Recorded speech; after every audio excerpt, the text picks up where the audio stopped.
Take your hands off me! Put me down! Put me down!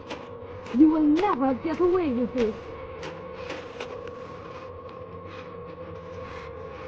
Oh.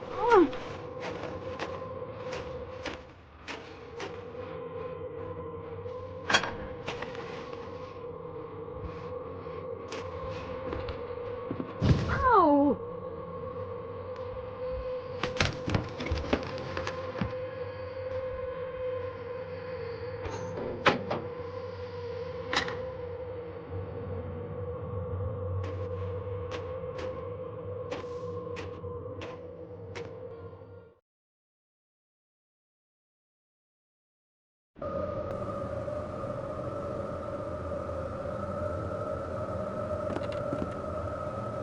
An antique stove. I haven't...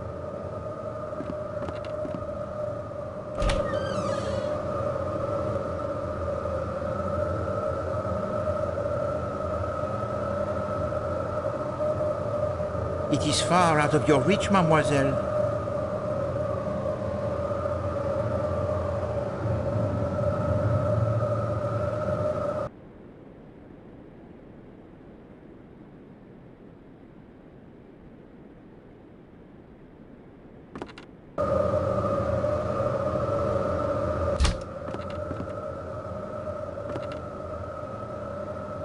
Princess Dragomirov's parasol.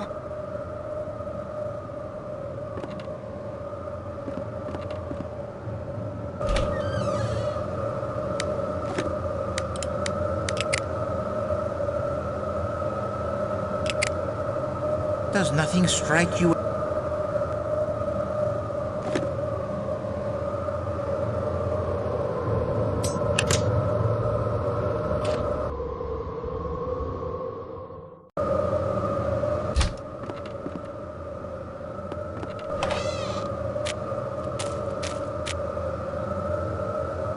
The most generous of kidnappers. Are all your belongings restored to you? I see nothing remarkable.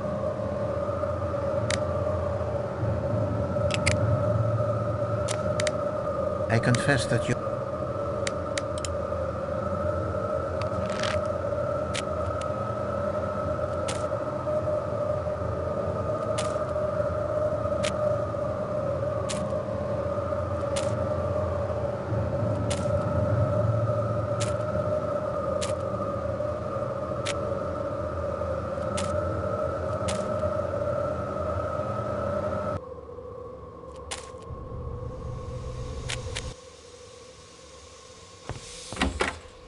Every need.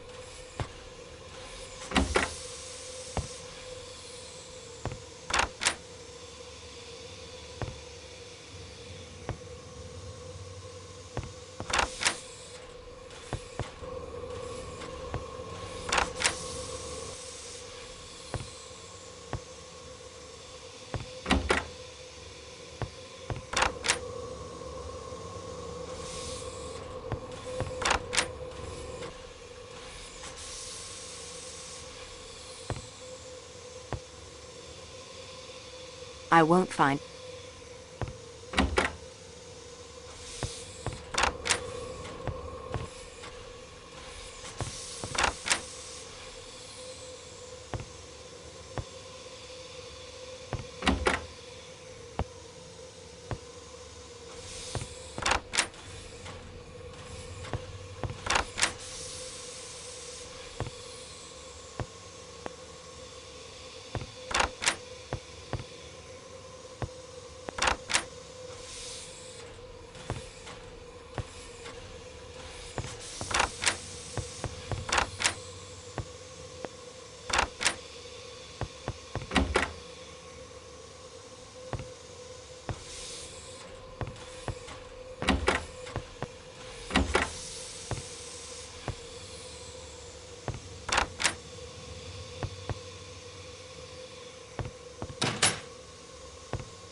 The body was thoroughly searched.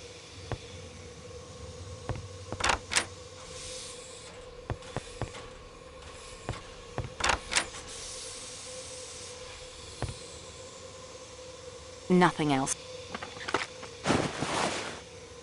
The notorious scarlet kimono in your bag, mademoiselle. Well, of all the nerve.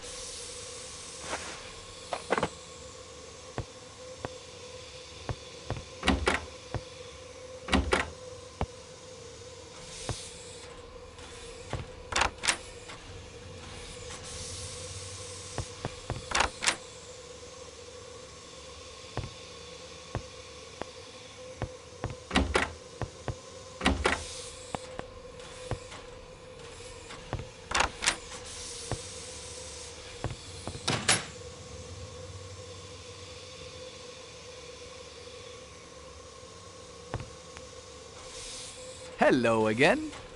Monsieur McQueen, I love how you say my name. will you be serious? I am serious. Sorry. I better be careful. I've realized I'm definitely the most suspicious character on the train. All you have to do is find a will in which the old man left me all his money, and that'll just about clinch it. Is there a will? Not that I know of. He'd never leave me a cent, really. I was just useful to him.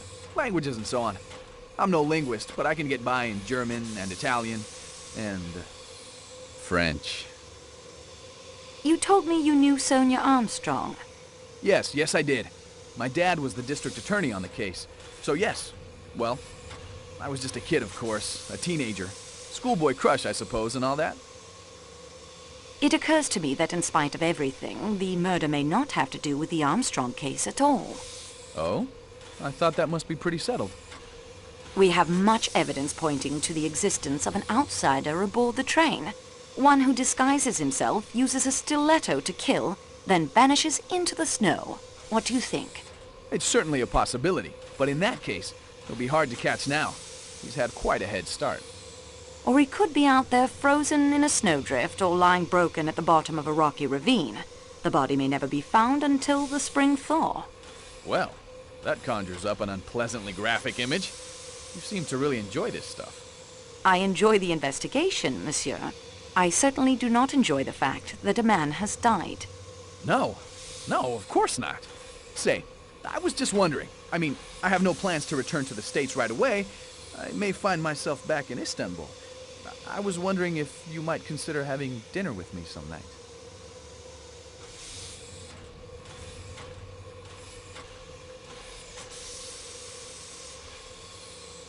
Au revoir, monsieur. Well, had a good rummage through my kit, I expect? Yes, thank you. There is still some information I think you might be able to give us. Indeed? I hardly think so. Is that pipe cleaner one of yours? Don't know. I don't have them monogrammed. Can you tell me how the pipe cleaner came to be in Monsieur Ratchet's compartment? Haven't a clue. Did you go into Monsieur Ratchet's compartment at any time? I've never even spoken to the man. You never spoke to him, and you did not murder him. If I had, I should hardly be likely to acquaint you with the fact. Ah, well, it is of no consequence. Oh? Monsieur Poirot has told me he can think of 11 excellent explanations of its presence. Not now, when it's all over, when it's behind us. Is that a quote? Mademoiselle Debenham said those words to you at Sakeki Station in Istanbul. Tell me to what those words referred. Why don't you ask Miss Debenham?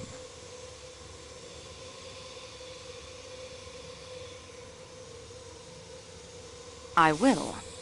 You have nothing whatever against her. I'm sorry, but you're wrong. We know that Mademoiselle Debenham was governess in the Armstrong household at the time Daisy Armstrong was kidnapped. The devil, you say? If Mademoiselle Debenham is innocent, why did she conceal the fact? I have no idea, but your suspicions are utter rot. Why did Mademoiselle Debenham tell me she had never been to America? You better ask her. I still think you are wrong. You're making a serious mistake. I think it is you, Colonel, who have made the mistake. I'm sorry. I might Relax? Shut. I can't say I'm unhappy Ratchet's dead for two reasons. You'll not get enough.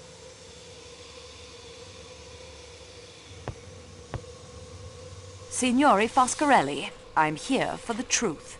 I think that everyone has underestimated this Signore Poirot, and you too, Signorina. You too. I found a chauffeur's license in your suitcase. Yes, but it is a fact I have loved motor cars my whole life. Selling them, though, is much finer than driving other people's cars.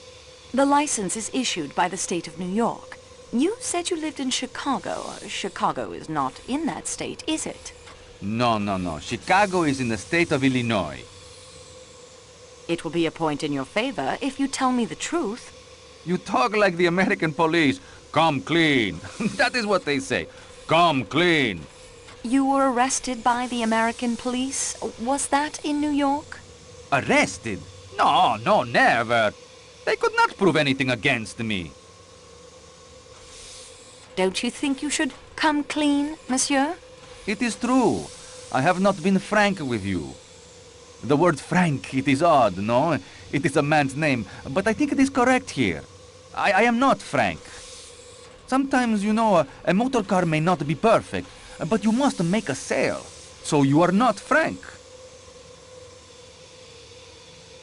You were the Armstrong chauffeur, were you not? Since you know, why ask me? Why did you lie to me? Lie? Lie? I did not lie.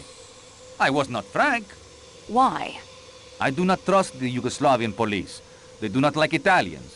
They would not have given me justice. Tell me about Daisy Armstrong. That little one. She was the delight of the house. Tonio, she called me. They all did. She would sit in the car and pretend to hold the wheel. Such a beautiful little one. Have you been frank about your movements last night? I had nothing to do with that business. It was not I who killed that pig Ratchet. You cannot prove anything against me. Good day, monsieur. You have been locked.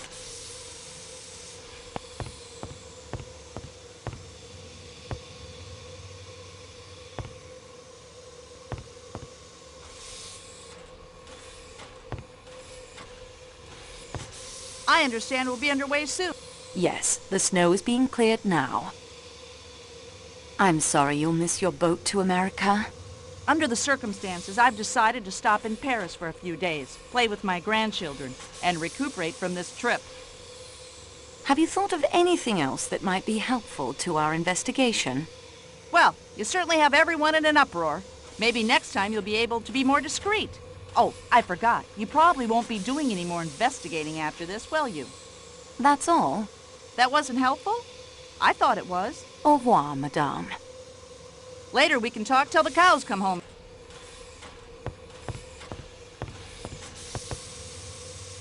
Monsieur Hardman? I owe you an apology, Miss Marceau. You do? I wasn't very polite when we first met outside the station.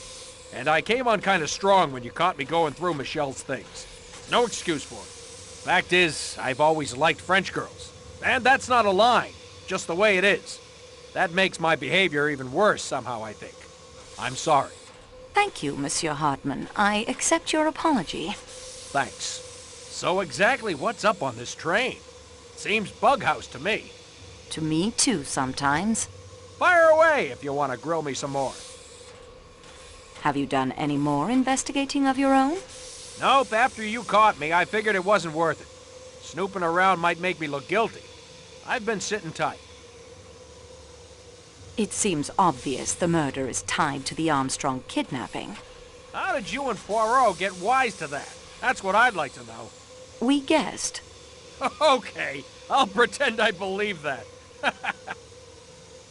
You were not the gardener at the Armstrong house, were you? They didn't have a garden. I'm beginning to believe I'm about the only one on this train who had no connection to that case. Have you any ideas of your own about the crime? I admit it's got me beat. I don't envy you your task, I'll say that.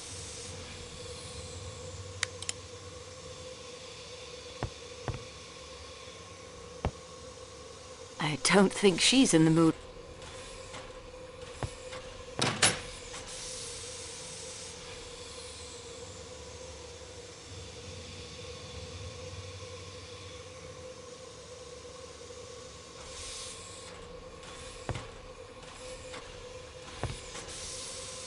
Monsieur Masterman, you were once in military service?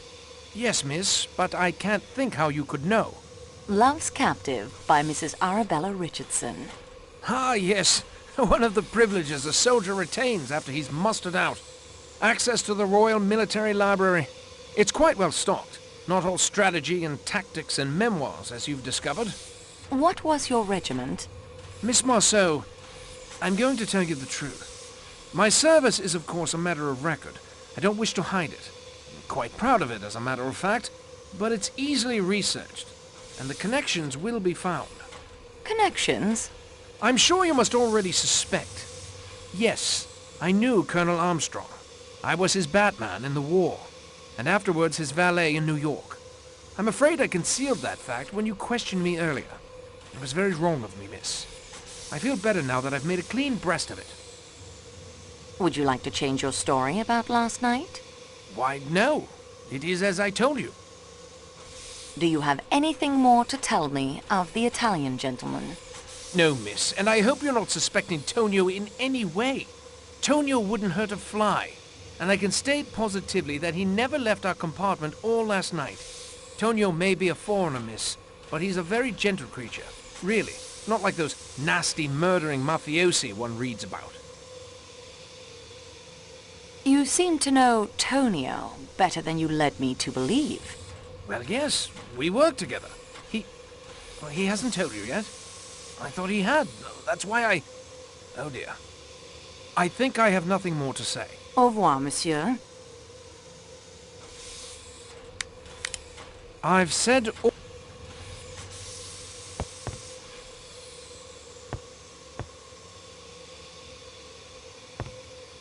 Countess, I'm sorry to bother you again, but... Certainly. Do you remember when I showed you this handkerchief? Handmade, embroidered in Paris, and of course, the letter H. 3 ladies aboard have the letter H in their names. But Madame Hubbard considers such a handkerchief useless. Mademoiselle Debenham's middle name is Hermione, but her handkerchiefs are dainty linen, not expensive. Hildegard Schmidt is a lady's maid, not a lady. Why are you telling me this? It leaves only you and Princess Dragomirov, but her first name is Natalia. It isn't my handkerchief. There is a wet luggage label on your suitcase. Oh? Pulling it back, I found the initials HMK. Well, that is fascinating, isn't it?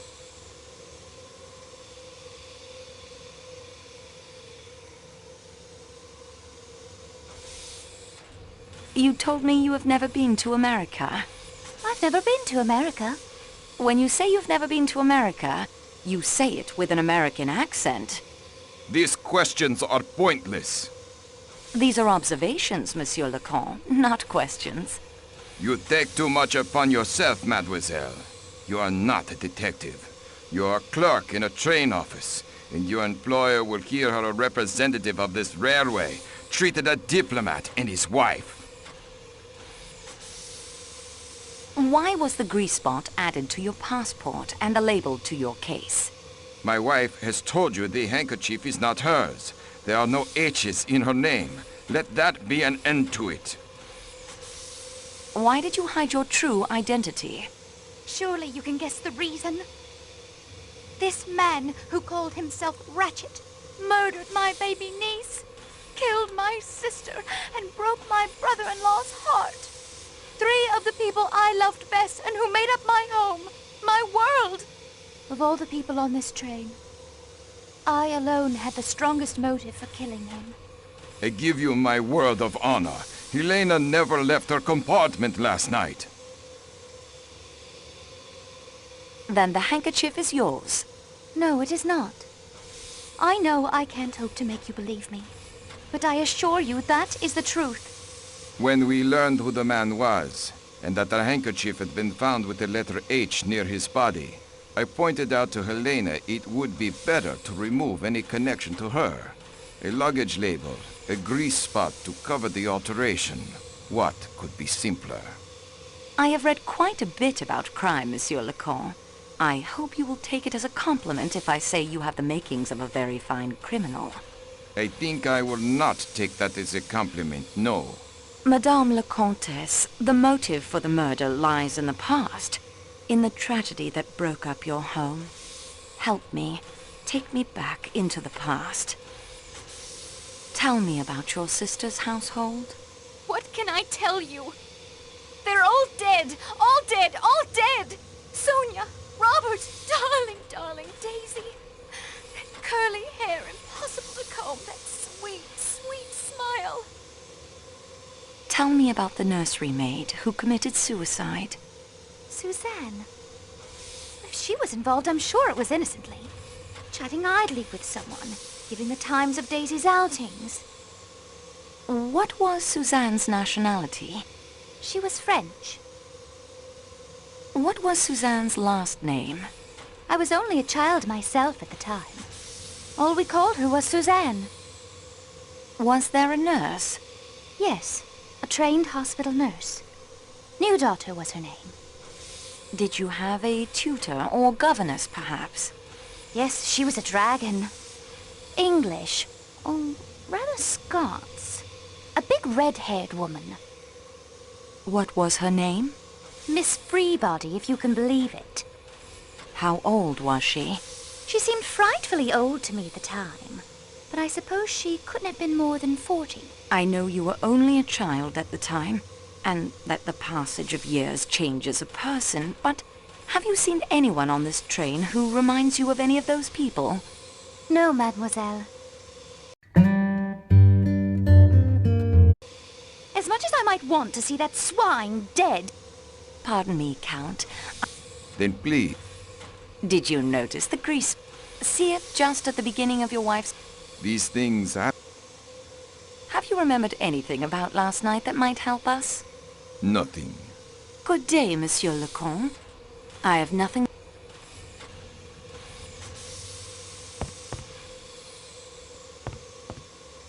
I have a few more questions, Frau Schmidt, if I may. Yeah, of course. How long have you been with Madame la Princesse? 10 years. 15 years, Schmidt.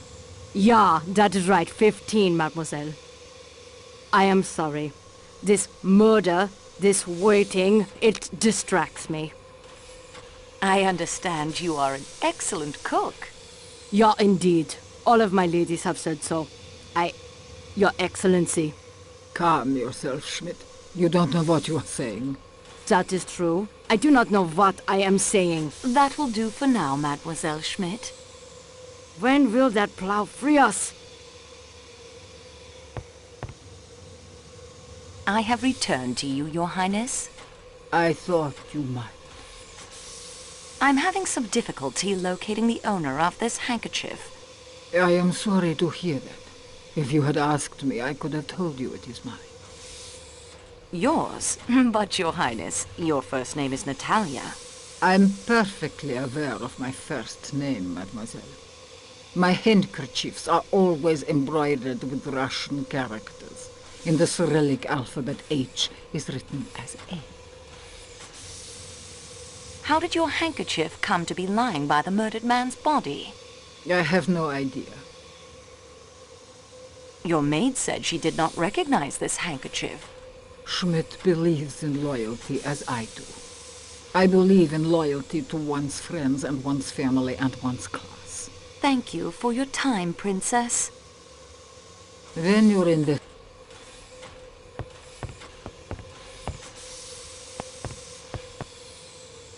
Ah, dear young miss, I would like to say that despite all the calamity, I have enjoyed sharing my compartment. Thank you, Greta, but I'm afraid I must ask you some more questions.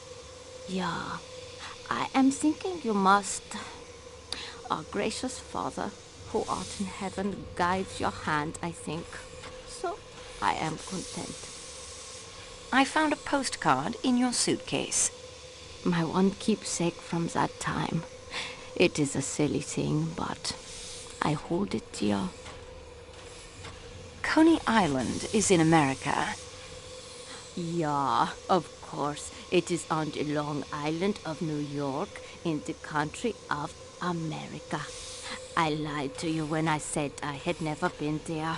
May God forgive me. On the back of the postcard, you write that Helena rode on the roller coaster. Helena Gilbert, Mrs. Armstrong's young sister, only 10 years of age, but so brave. I am not so brave. It is true. It is true.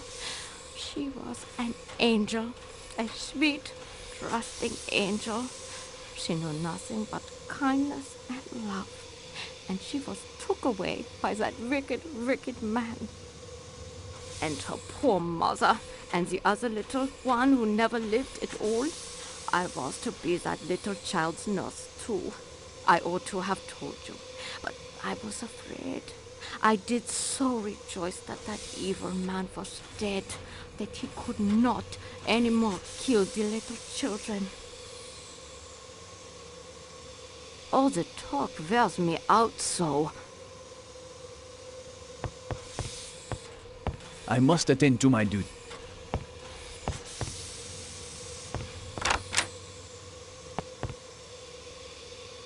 Thanks to a master chef's perseverance, the Wiener Schnitzel and...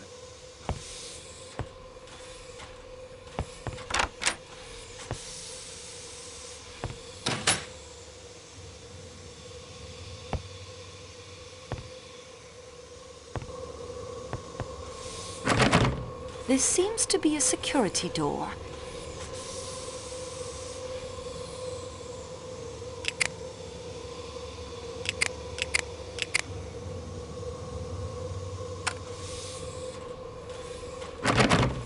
That key doesn't work here.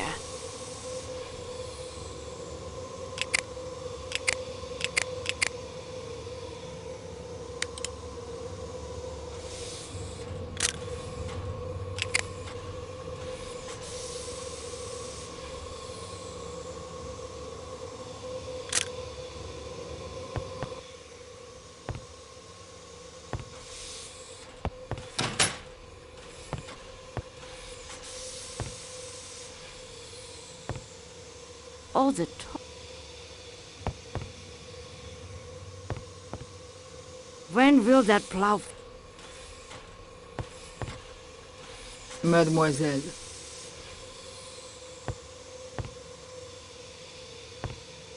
The time for time.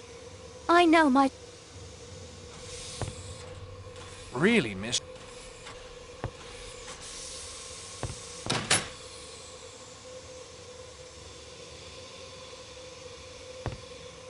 I don't think she's in the mood. I don't envy you, I'm not in the mood.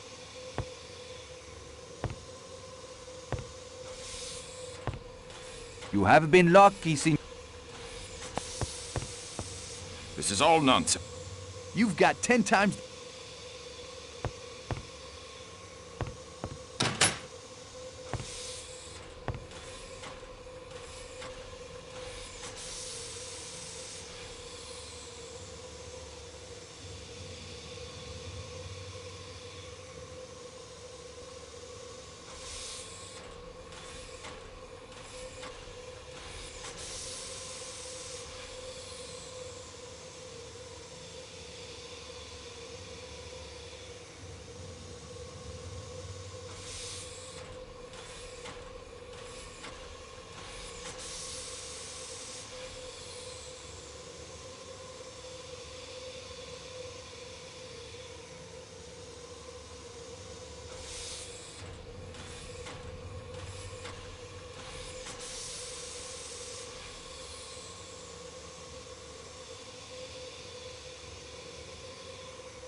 Monsieur Poirot. And that is everything I... We progress, mademoiselle.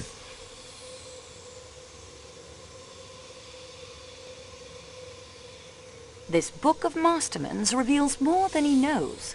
Love's Captive by the inestimable Mrs. Arabella Richardson, yes. And what does it reveal to you? Beneath that very prop... Perhaps. But I fear that this revelation would only be... This driving license indicates Foscarelli has been a chauffeur. A not unnatural profession for a man who loves the motor cars.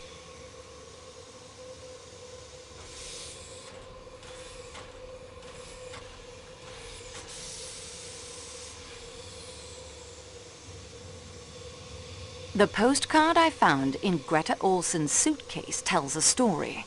This card, it speaks to Poirot in many ways. Coney Island is, I think, on the Long Island of New York in America. A country she claims not to have visited. Mademoiselle Olsen does not send the postcard to Sweden as she perhaps intended, but saves it as a keepsake for herself. It is not a happy memory, this. A last brief moment in the sun for a family soon to be swept away by the storm. The scarlet kimono turns up in my luggage. I swear to you it does not belong to me. Oh, mademoiselle, I have no doubt of that. You have vigorously pursued its owner's identity. No. It is a defiance, you understand? It is a gauntlet thrown down. Very well. We take it up. The handkerchief with the H belongs to the princess. I confess I should have remembered that in the Cyrillic alphabet, Arch is written as N. And she has a strong motive to want Ratchet dead. But are we meant to believe that this elderly woman prances about in the scarlet silk kimono? Or could strike with such ferocity? Foscarelli was the Armstrong chauffeur. It was a deduction most simple. Masterman was Colonel Armstrong's valet. And his Batman during the war.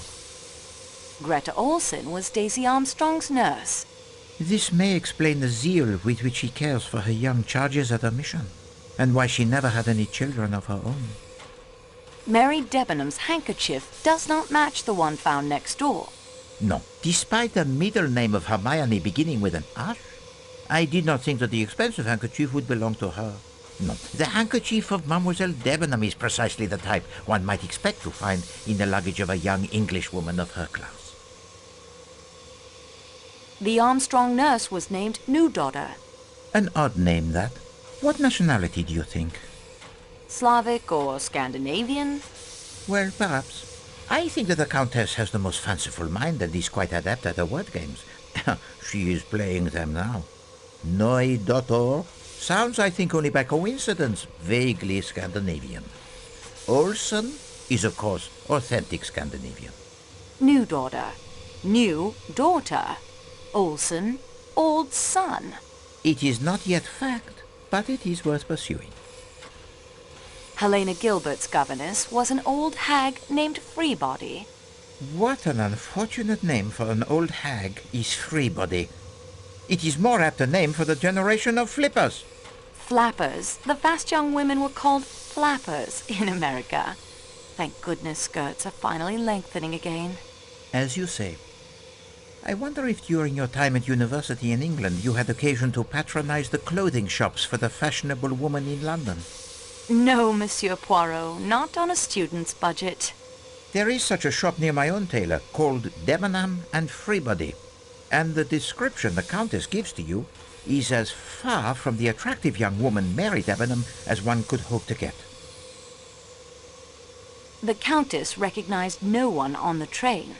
Including Madame la Princesse, her sister's godmother?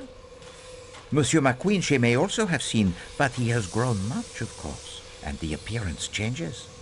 But a woman of the advanced years of the princess does not change so much, I think. No, I find this lack of recognition the most damning point against the Countess in all of her evasions and lies. So you see now why the Countess's failure to recognize anyone grows beyond suspicious. Perhaps she is nearsighted. If she were the second murderer in Ratchet's room last night, that might explain why she didn't notice he was already dead. You know, at times you remind me so of my good friend Hastings. The nursemaid Suzanne, who threw herself to her death, was French. Wait, to know her full name might be instructive. Hildegard Schmidt's recipe box is suggestive. You remember at dinner how she was most opinionated with the waiter while studying the menu? And the label on the box, it is interesting as well. My lady's recipes. Now that suggests that she is accustomed to cooking for her employers. Not a duty one attaches to the lady's maid, n'est-ce pas? Can we use the ham radio to help the investigation? Oh, but certainly. This is a marvelous stroke of luck. Too often the coincidences, they help the criminal. What a refreshing change to have one that will aid Poirot. I have the friend, Monsieur Louis. His son Barnabas is a boy of much energy and interests. One of these is the radio of ham, as his proud father reports in the recent correspondence. Young Barnaby can be our eyes and ears in the outside world. His letters to call are there in my valise in the letter from his father. Use the radio of... Do not forget to secure his letters, or you will not have the information needed to reach young Barnaby. Schmidt is accustomed to cooking for her employers, as we suspected. And her mistake in how long she has been in the employ of the princess is remarkable. A difference 1/3 less than her mistress claims. 10 years. We must look deeper into this. What course do you suggest?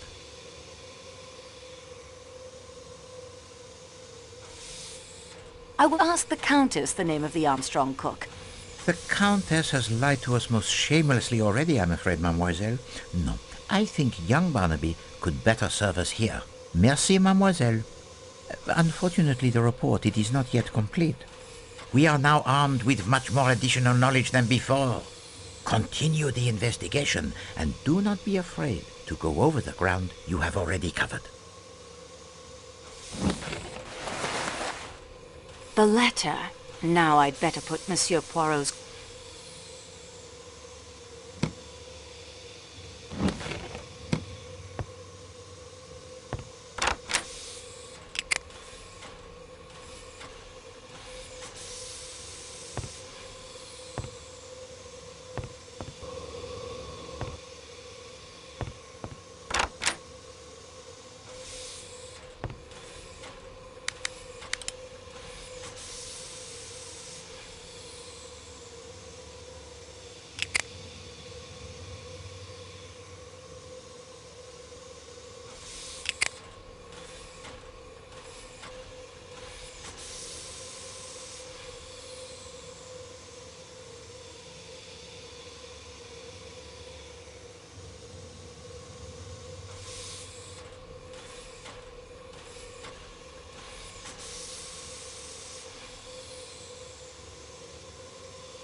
A makeshift telegraph key. That isn't such a good idea. I won't do that.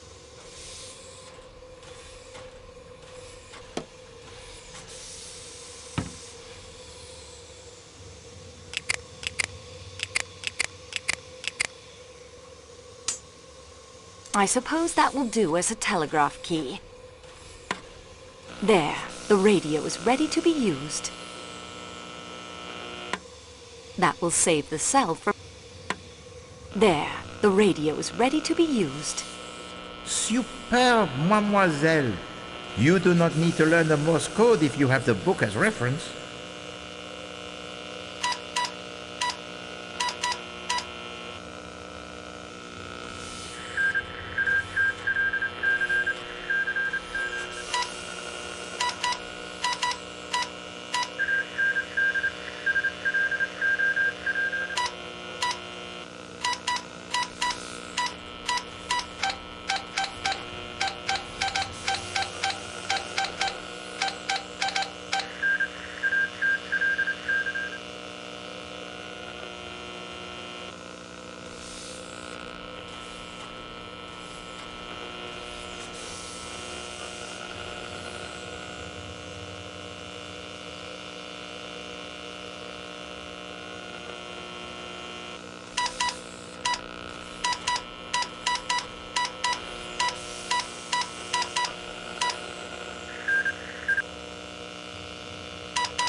That will save the cell from draining.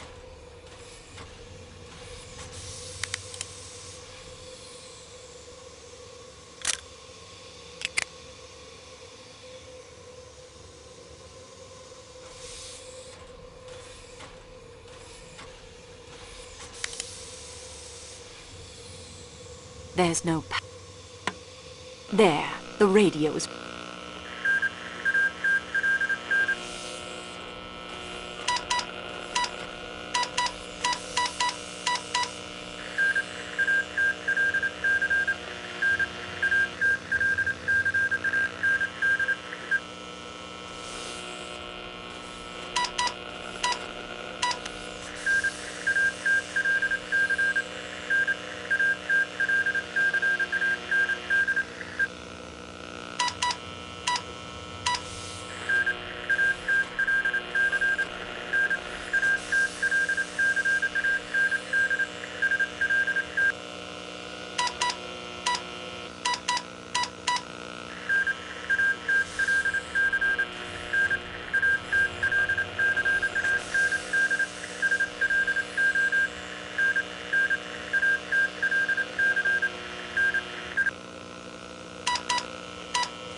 That will save the cell from draining while I'm not using it.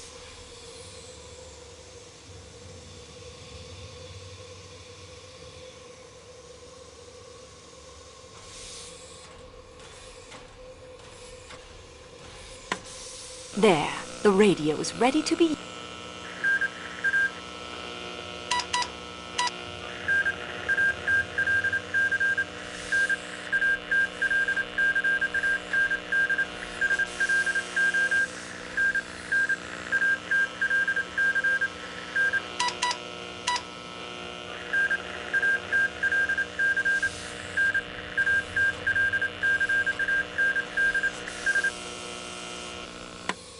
That will save the cell from drain.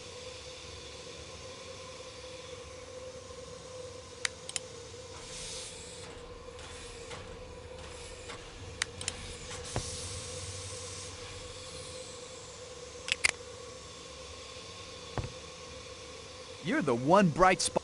You'll not get another one.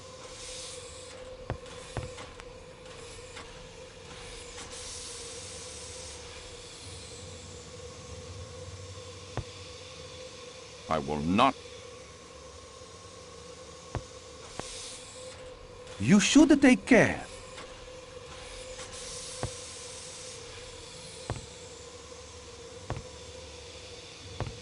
Come back later, Miss Mar.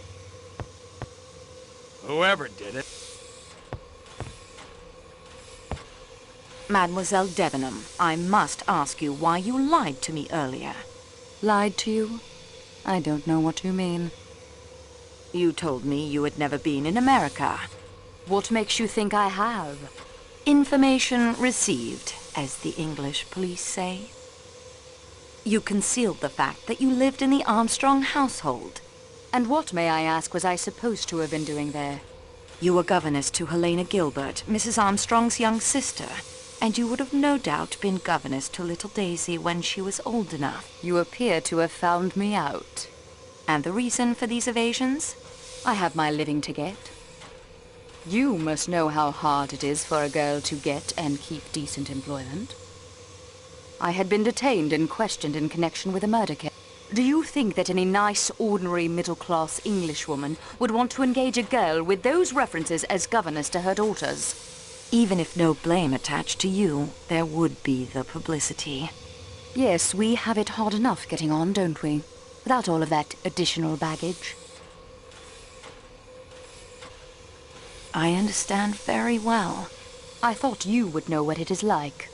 I am the hardest working employee in the office, yet I remain at the lowest wages. And I've worried more than once how my employer, Monsieur Booth, will react when he learns of the avalanche, Monsieur Poirot's accident, the murder. I'm not to blame, but somehow you will be blamed. It's not fair. It's just the way things are.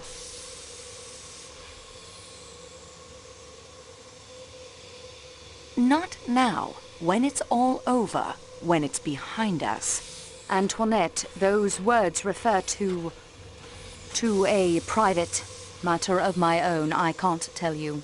I can't.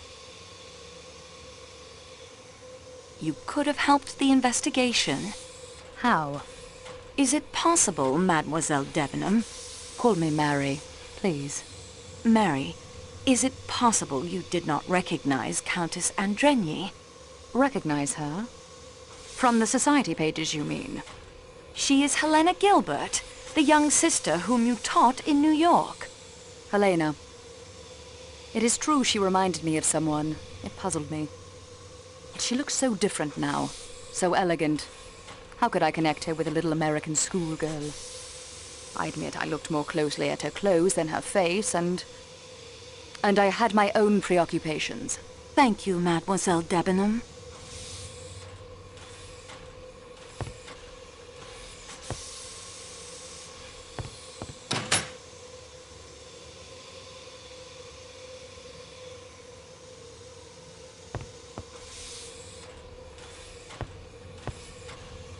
Dr. Constantine? I thought you had forgotten about me. You have further need of my expert advice? I'd like to talk to you about that, yes. Good. Could you give me an account of your movements last night? My movements? Surely, I am not a suspect. But it is absurd. I joined the train at Belgrade. I am the sole paying passenger of the Athens-Paris coach. Surrounded by the working staff. The doors are locked between my coach and the coach to Calais. So, I could not have committed the murder. What is the name of the conference you are addressing in London? Why, it is the International Society of Gastrointestinal Physicians. Why would such a group be interested in a speech about a disease found in newborn calves? Why, there are many similarities between... What I mean is anatomy. Constantine, what have you done? You lied to us about your qualifications, Doctor. You are a veterinarian, yes? Yes, a very good veterinarian. Monsieur Poirot and I relied on your qualified opinions. Mademoiselle Marceau. All the inconsistencies, the time of death, the difference in the force of the stab wounds. The murderer is strong, but no, look here, the murderer is weak. He is right-handed. No, he is left-handed. Have you considered he may have held a knife in each hand? Doctor, enough. All of it can be explained away with the simple fact that you did not know what you were doing. Mademoiselle, all of my training was to become a medical doctor, to treat human disease and to save human lives. Then, I come from a poor family. I had not the money to finish my studies. The best I could accomplish was doctor of animals. When Monsieur Poirot was told there was doctor on the train, I saw an opportunity to prove myself. Not to you, you understand. To me. But your evidence...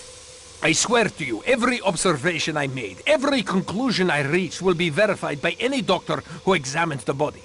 Further, by my acting while the murder was as yet not too long in the past, I may very well have seen more than any doctor coming to the case days or even hours later. I did lie about my degree. I did not lie about my ability. You may rely on everything I have told to you. Yes, even with all the inconsistencies, you have the correct medical evidence before you.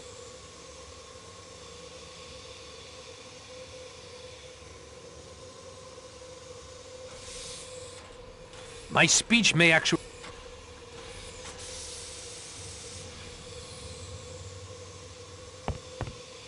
Really, miss, you know...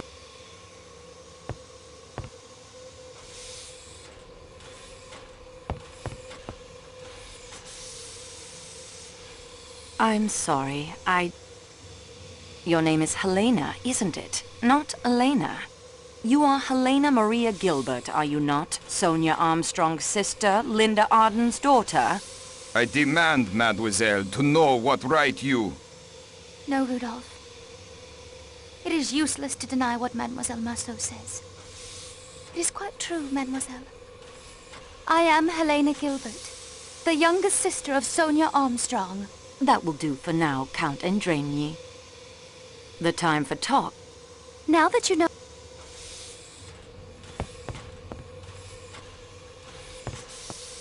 When will that plow free us? When your investigation is complete,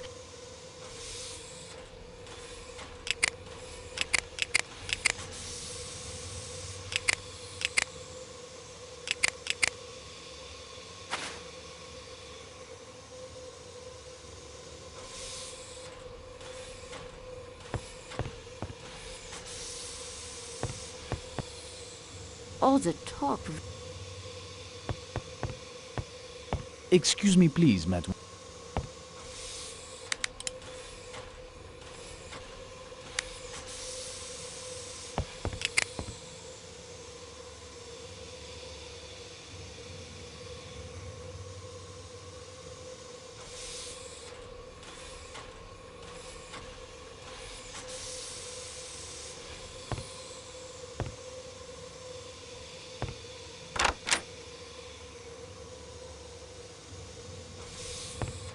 Ah, you're a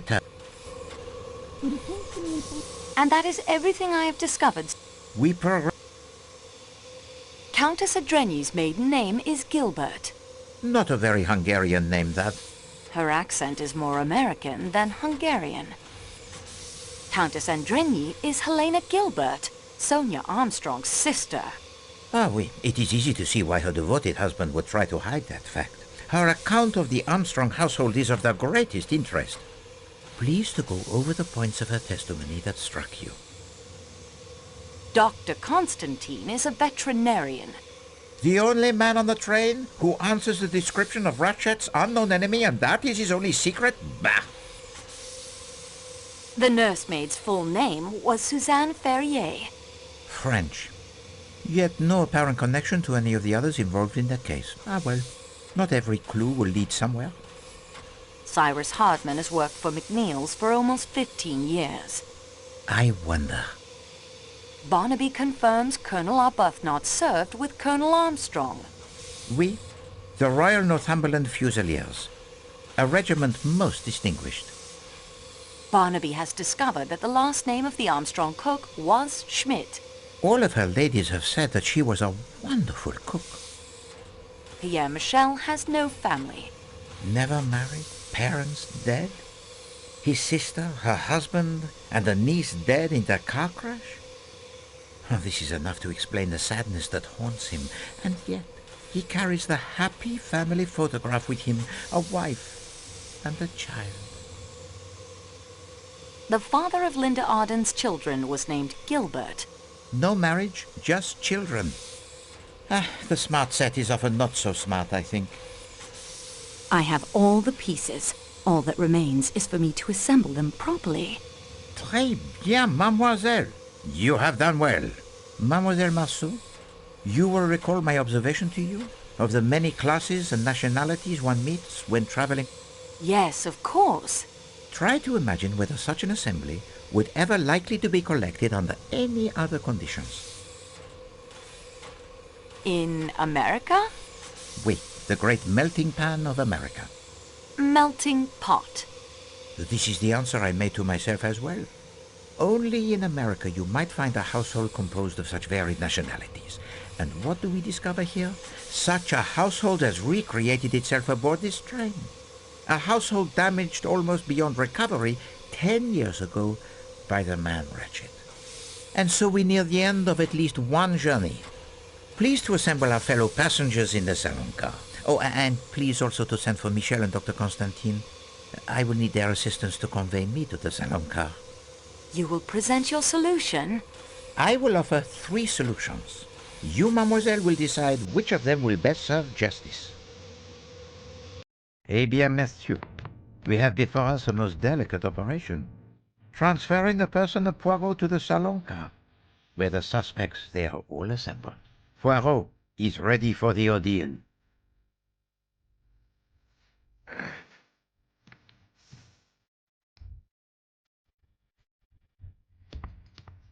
Marche! Mon Dieu, take care!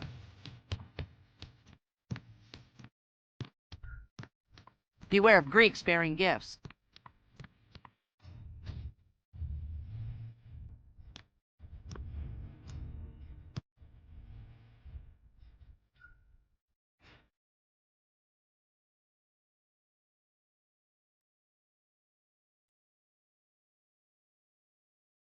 Mesdames et messieurs, there are 3 possible solutions of this case.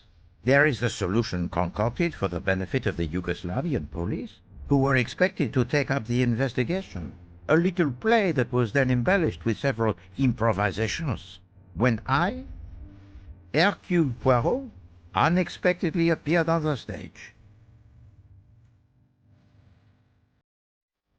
And then there is a solution that reveals the most careful plotting of a truly brilliant mastermind.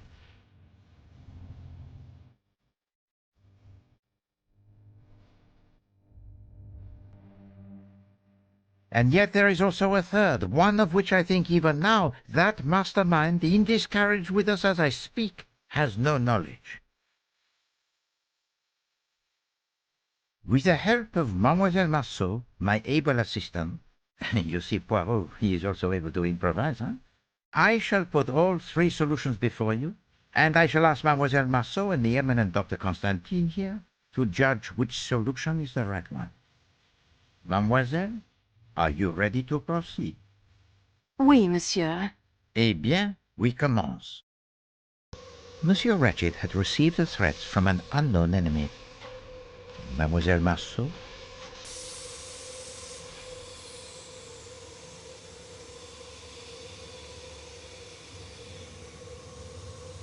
The tone of these letters suggests an enmity born in the American underworld, of which Monsieur Ratchet was once a part. A former colleague in one of his kidnapping schemes? Who knows? We have the evidence of a detective Monsieur Ratchet hired to protect him.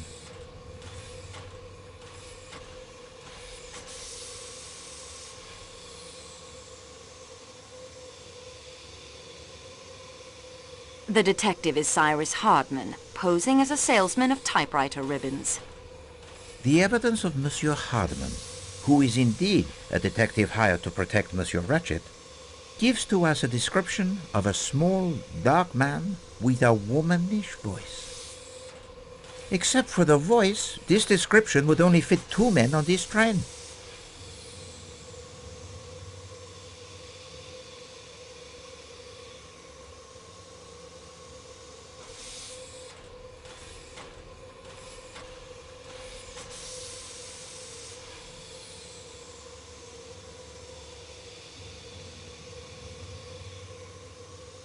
I need a moment to decide. Time is of the essence, mademoiselle. Pray do not take too long. Klaus, the chef. Use the little... Matteo, the...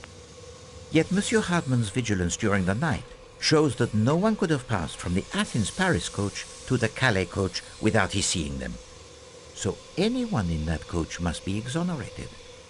The enemy actually came aboard the train at Belgrade one of 2 ways.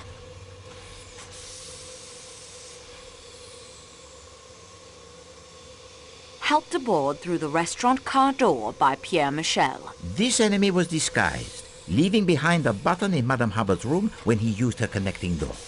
Mademoiselle, the disguise?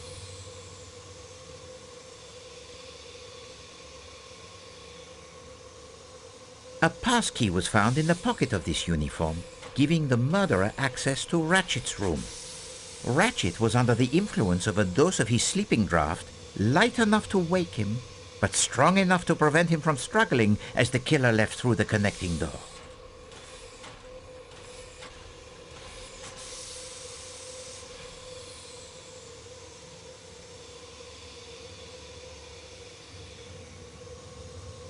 Masterman confirmed the dosage of the sleeping draught. Oui, he did. Well, the murder weapon is obvious. Mademoiselle?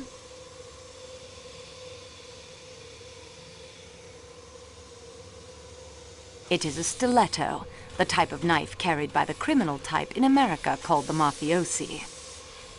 The killer planned to leave the train at the next station after committing his crime. Show to them the evidence supporting this, mademoiselle.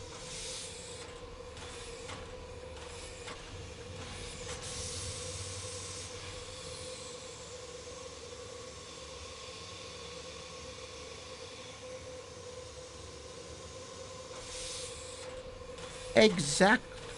The avalanche prevented him from reaching Broad. Even so, he went through with the crime and then hid himself.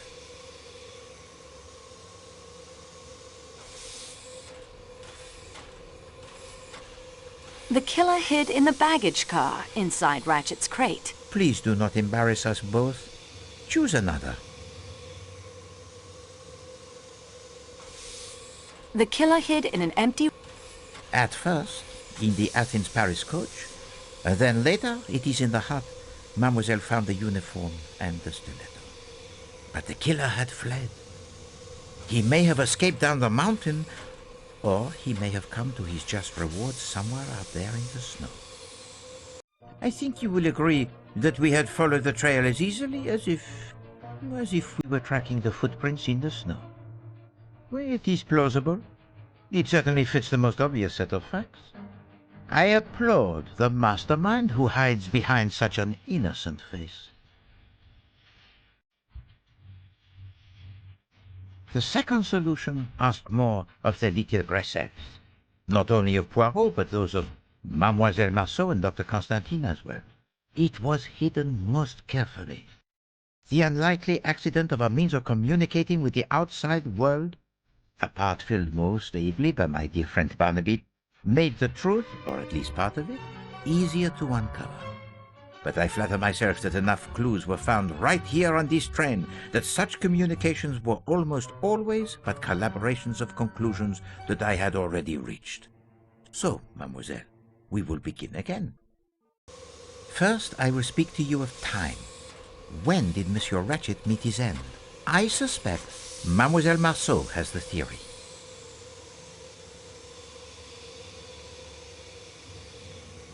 "1:15 a.m. The watch was broken during the attack, and Madame Hubbard heard the killer in her compartment only moments later. Let us examine each possibility in turn. 10:40 p.m. or earlier? No, I think not. Mademoiselle Olsen spoke to Ratchet from the doorway at 10:40 p.m., but she never went inside. It conjures the image most bizarre of her throwing a knife at him 12 times from the doorway. And how does she retrieve it? Is there string attached to the handle? No. No, that is a solution of a most lurid sort. 12:37 a.m.? A more interesting possibility. Monsieur McQueen states that Ratchet spoke no languages other than English, and yet the voice answered Michel in French. Still, I think this was simply a performance for the benefit of Poirot. One of the little improvisations. I was meant to see through it and say, no. Monsieur Ratchet, he was already dead by 12:37. He could not have cried out. The broken watch said 1:15.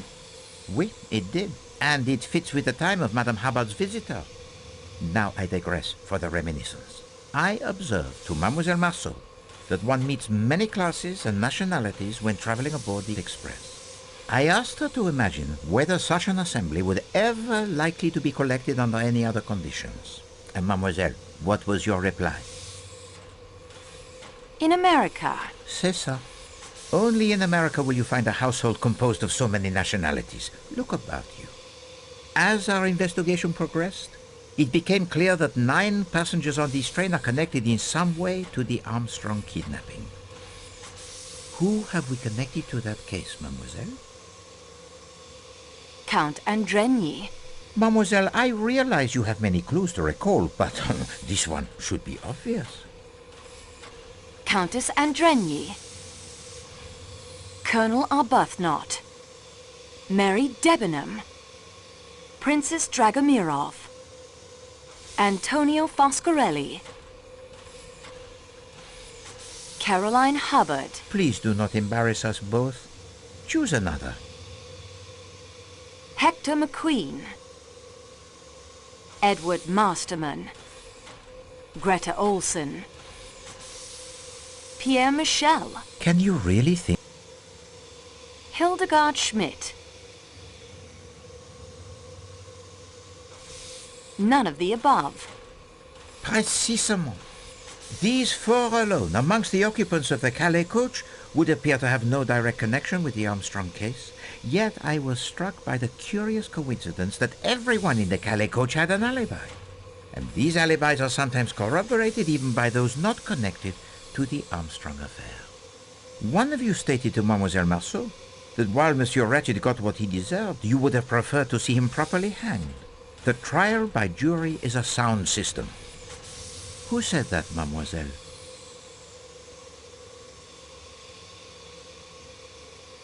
Princess Dragomirov. Please do not embarrass. Edward. Use. Count Please do not. Colonel Just so. Colonel Arbuthnot.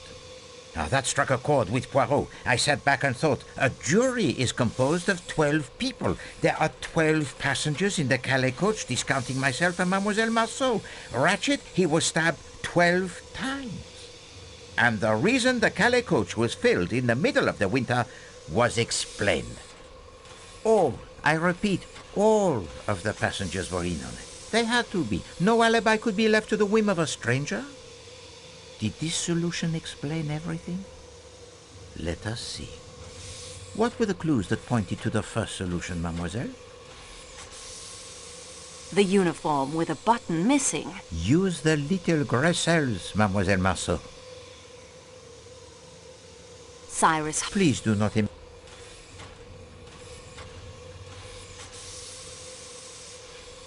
All of these... Wait. And now, of course, my attention focused on Monsieur Hartmann. For he, the apparent outsider, had provided a key element in this artificial solution of an unknown enemy. How to explain his complicity?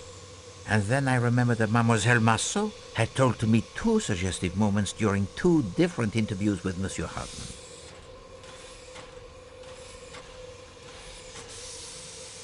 When he said the snow was bright. Mais oui. The snow has not been very bright today. The sky, it is overcast. And in his apology, he mentions his fondness for French girls. Countess Andrenier told us that the nursemaid, she was French. Her name was Suzanne. Our young friend Barnaby Lewis confirms via the ham radio that her full name was Suzanne Ferrier, and that she was born near Paris. So, it is not so much a leap, I think, to wonder if perhaps the man from New York and the French girl working there might not have formed the attachment. I've been a detective for almost 20 years, Monsieur Poirot, but I'm in admiration of you. Yeah, Suzanne and I were going to ask her uncle if we could get hitched. He was her guardian. Then the kidnapping and everything. It was too much for her. Her uncle, monsieur? And his name? Oh, jeez, I can't say I remember. A detective for almost 20 years? And you never even knew the name of your fiancé's guardian? No, probably got it written down somewhere back in New York. Enough of this foolishness. I can guess his name right now, and so I expect can Mademoiselle Marceau. Monsieur Ferrier. The picture in your valise, it is that of you, your sister, and her daughter Suzanne? Oui, monsieur.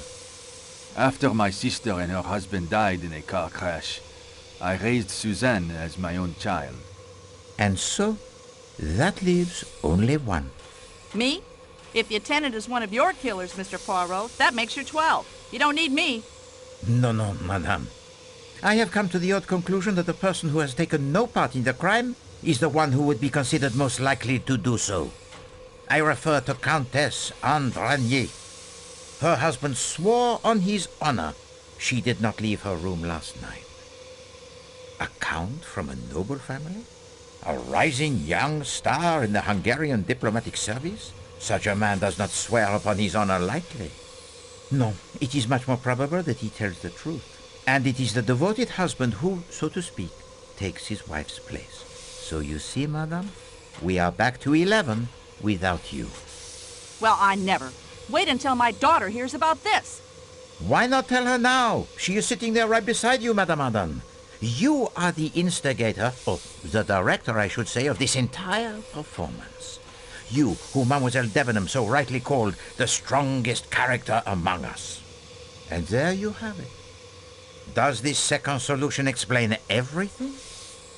Let us see. Mademoiselle Marceau, what was the real murder weapon?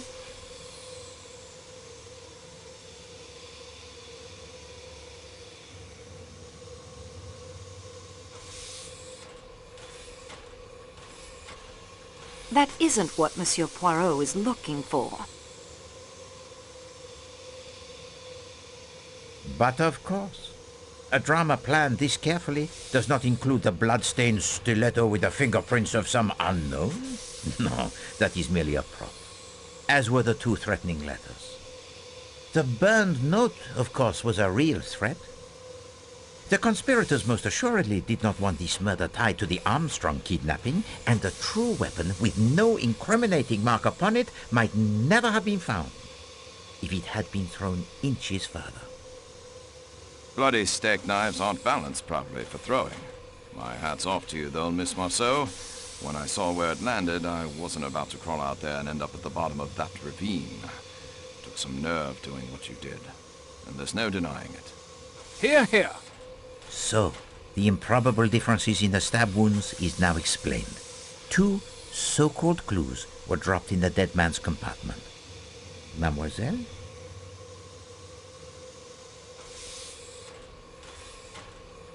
The pipe cleaner, incriminating Colonel Arbuthnot, who had one of the strongest alibis and whose connection to the Armstrong family was probably the hardest to prove. And the second clue found in the room, mademoiselle?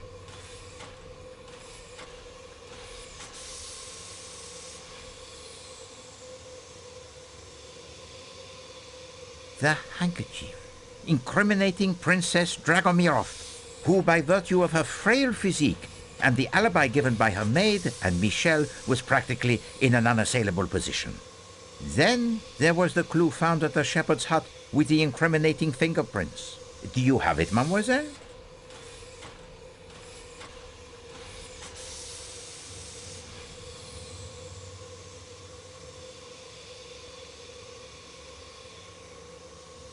No, that is... with Mateo's incriminating fingerprints on it. Not precisely cricket, you know, Tonio, to incriminate an innocent man. Cyrus could swear Mateo had not entered the Calais coach. Michel informed us the radio was in the baggage car, and I went to put it out of commission. I did not want to destroy the equipment. It must have taken him much saving to purchase. So I only smashed the telegraph key. Signorina, you are a miracle worker for sure. To get the radio working again. I know about these things. That was a stroke of a genius. Stick to the point, Monsieur Foscarelli. With great pleasure. The padlock was just hanging there. I found the snowshoes earlier, and then the shepherd's hut. I was supposed to find a good place for the uniform and the stiletto, and the hut was perfect. But I had to break the lock to enter. All I did was go and get the padlock on the radio crate. I didn't mean to point the finger at Mateo. The other red herring was not a herring at all, but it was certainly red. Mademoiselle?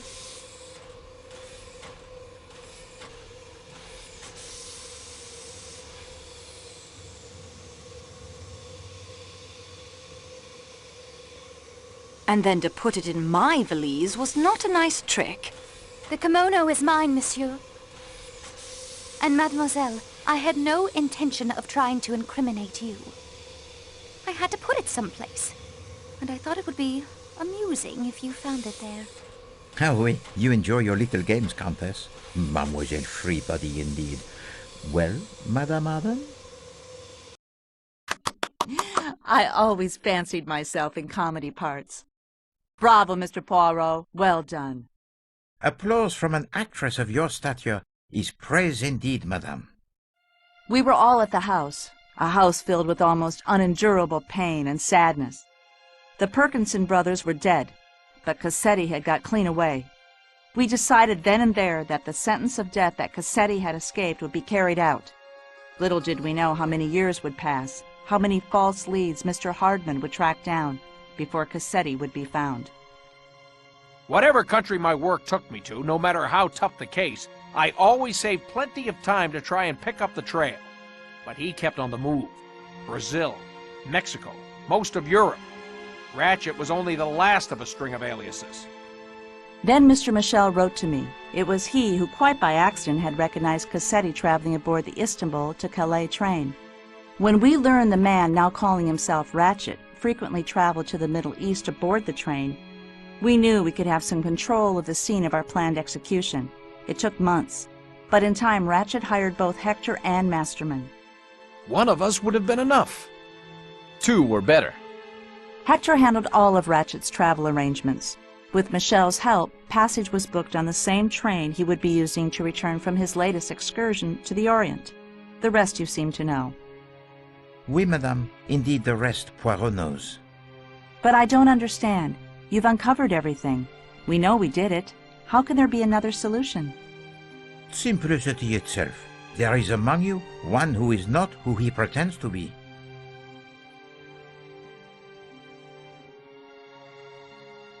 With the help of Mademoiselle Marceau, I will now present you with those clues which fit neither solution so far proposed, and present you with a truth that will surprise even you. I know some of you suspected something was not quite right, but let us now look at the clues that fit neither solution so far. Madame Schmidt says she saw the phantom attendant, but we know now it was sheer invention. Yet we have the testimony of an independent witness who says he saw the non-existent small dark attendant actually getting on the train. Mademoiselle?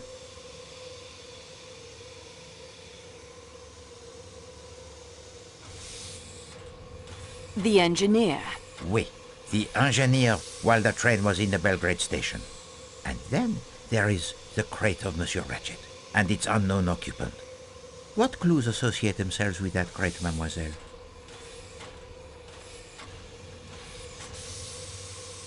The pile of books. Oui, the uniform I think worn by the person the engineer saw. The pile of books mademoiselle believes were useful in the planning of the crime, yet no one has mentioned them. And the fact that the person with access to that key would be in the best position to tell us something of the occupant of that crate.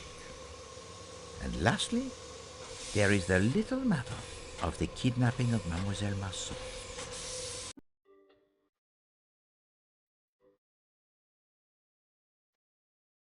The what? Monsieur Foscarelli. I would not harm the signorina. It is why we are all here, to punish the kidnapper. She's right, Poirot. How can you think any of us would resort to kidnapping after all we've been through? As you can see, Monsieur Parkinson, we have pieced together much of your story. Only the reasons remain, and I leave those to you. What did you call him? He called him Parkinson. That is my name. Robert Perkinson. Silence! At once! You will obey me in this and listen to what Monsieur Perkinson has to say. You owe to Poirot that, I think. Please understand. I know how you must hate me. It was my dear wife Isabella, the unidentified woman the papers mentioned, who pleaded with Paul and me as the police closed in to let her take Daisy away. She was sick with grief. Take Daisy away? Cassetti killed the wrong little girl. He crept up while Teresa was alone outside and shot her in cold blood. He was gone again before we knew what had happened. We'd refused his orders to kill Daisy, you see, so he took matters into his own hands and killed my little girl by mistake. If any group of people could know exactly how my wife felt, you are here before me. And we were afraid. Some accident when the police came. It was unthinkable the little girl should come to harm after we had just buried our own daughter. Some time after I escaped, after Paul had died in the electric chair, and Isabella had identified some John Doe found floating in the harbor as me, I joined Isabella and Daisy in France, where they now lived as mother and daughter. I knew we should return the child, but my wife would have died the day she was gone. The child now answered to the name of our little girl, Teresa, and called my wife Mama. You understood the meaning of the photograph, Mr. Poirot? Your family. You, your wife, and your little girl. And once I realized that, I knew that you could not be Pierre Michel. I then began to consider who you must be. Only one figure could not be accounted for with certainty. Robert Perkinson. Last year, only days after my Isabella succumbed to a cancer that I think grew inside of her since the day of the kidnapping, I sought out Michel. He informed me of the plan to punish Cassetti, a plan that he, despite the death of his niece, never thought he could see through. He showed me the letters Mrs. Hubbard had written to him. He was in a terrible state. He had seen Cassetti? Yes, twice. On this very train. I could see he was not a strong man, and would not be able to face Ratchet. I looked at those letters and asked him one question. Had Mrs. Hubbard, or any of the others, ever met him in person? His answer was, no. I wanted Cassetti dead as much as any of you. He killed my child, and just as surely my wife. So here I am. But, my granddaughter? She has been staying with my wife's sister in Belgrade for the past few days. She came aboard the train there last night, dressed in an attendant's uniform. She changed into her regular clothes and has been camping out, as she calls it. The nuns at her school have kept up her studies, in English as well as French. She is a good student indeed, to have brought all her school books with her on the campout. I told her to study. She has been staying in the baggage car in Ratchet's crate. Last night I took some food from Klaus's kitchen when he had gone off for a moment. And the statue worth $4,000? I dumped it on a trash heap near Sirkeki Station, I'm afraid. This cargo is far more precious. At last, the riddle it is solved, n'est-ce pas, mademoiselle? And with a most satisfactory solution indeed.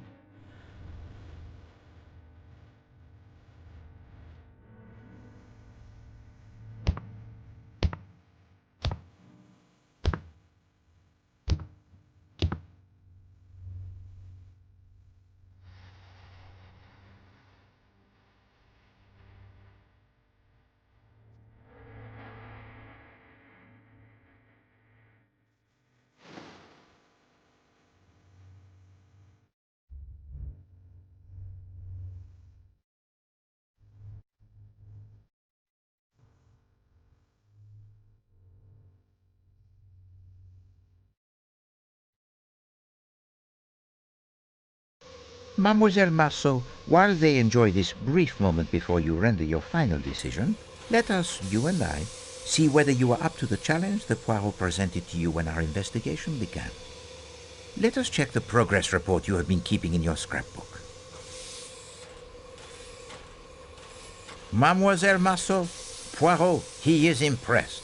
You are courageous. You face the dangers without flinching. You solve almost every puzzle that confronts you, overcome almost every obstacle with enthusiasm and good humor. It has been my extreme pleasure to work with you and to match the wits with you.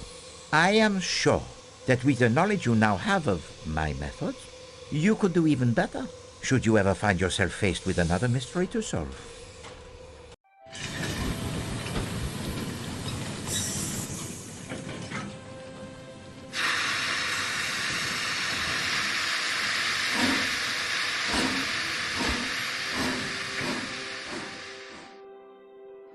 You are the representative of the train company, Mademoiselle Marceau. You have been instrumental in assembling the evidence that pointed to the solutions I have now shared. And you have been ill-used. I am truly sorry, mademoiselle. I left you all of your belongings in that box, except the one I needed back, the key to the security room. You now know why. My precious cargo had to eat. You have proven to be most ingenious. Twice you almost discovered my secret passenger. I left the parasol for you to discover. I had no doubt you would free yourself. If not, I would have found an anonymous way to inform someone of your whereabouts. I understand why you did it. As Monsieur Parkinson so rightly observes, you have proven your grey cells to be almost equal to those of Hercule Poirot. So, what do you say, Mademoiselle Marceau? Which solution shall we present to the Yugoslavian police in broad? Silence, s'il vous plaît. It is now time to hear what Mademoiselle Marceau has decided.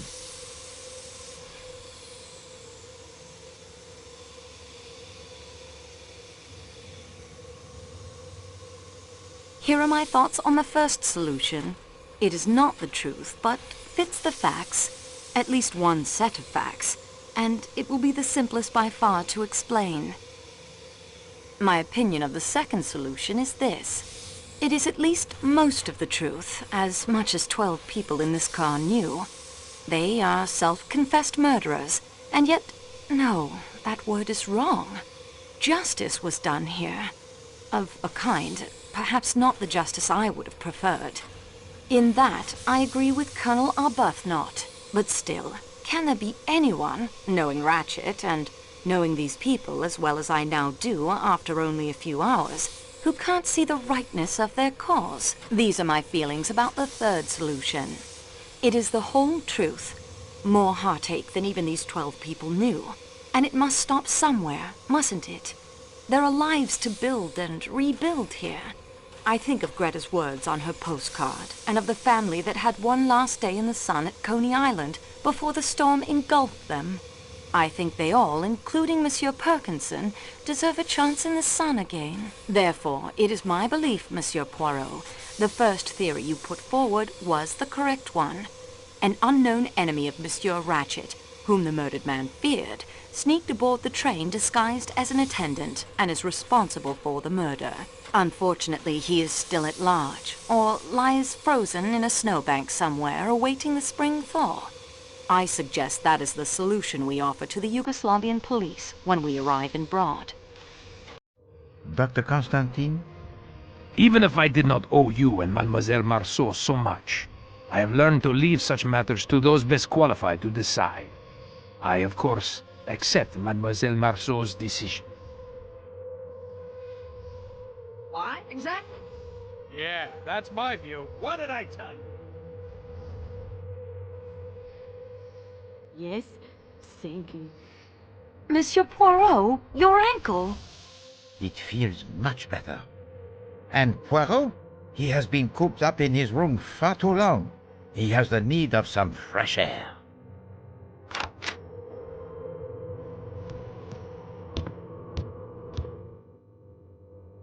Mr. Michel, I'm sorry, Perkinson. I cannot find it in my heart to hate you.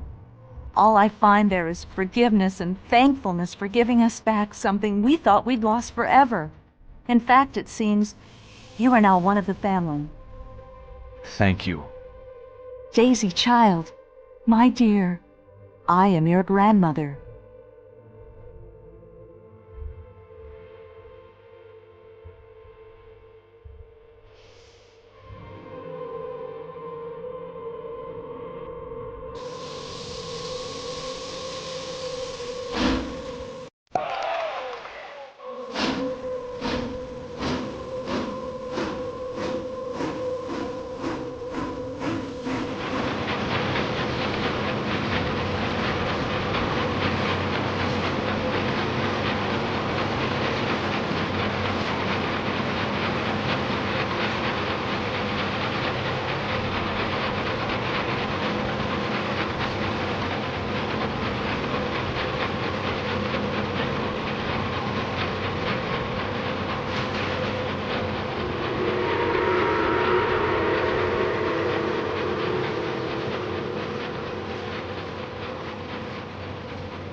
Bien, pues hasta aquí el vídeo de hoy. Espero que les haya gustado, que les haya sido útil, interesante. Y antes de terminar, vamos a hacer un pequeño recorrido por todos los canales creados por EBM Informática. Y así, si alguna temática de alguno de ellos les interesa, pues pueden acceder a ellos fácilmente. Bien, el primero y el canal más grande es el canal de EBM Informática, donde tenemos tutoriales de todo tipo de actividades del mundo de la informática. Tenemos cursos completos como de Word, Excel, Access, Photoshop, trucos y diversas explicaciones de aplicaciones normalmente de PC que les pueden ser muy interesantes. Y luego tenemos el canal de Brumas del Pasado, donde lo dedicamos a temas culturales. Por ejemplo, nos especializamos en vídeos de biografías de ficción, donde elegimos personajes ficticios y hacemos una cronología, una biografía, una vida y hechos como si hubiera existido realmente, y elegimos personajes de películas, series de televisión, de cómics, de videojuegos y de libros. También tenemos la sección de lugares ficticios, que es parecida a la anterior, pero cogiendo pues esos lugares que no han existido, y otra que sería la de biografías reales. Aparte tenemos secciones como secretos de la historia, una sección dedicada a los pioneros del cine que la llamamos en blanco y negro, y otra sección que se llama pequeña gran pantalla, que nos centramos más en el cine de hoy en día, rankings también de series de televisión, etcétera. Entonces, un canal muy completo donde van a encontrar diversos contenidos culturales muy interesantes. Para finalizar, tenemos el canal Just Surrender, donde tenemos curiosidades de videojuegos, historias de videojuegos y gameplays o walkthroughs, soluciones completas en un solo vídeo de algunos de videojuegos que más me gustan, sobre todo del tema de aventura gráfica. Pues muy bien, muchas gracias y hasta el próximo vídeo.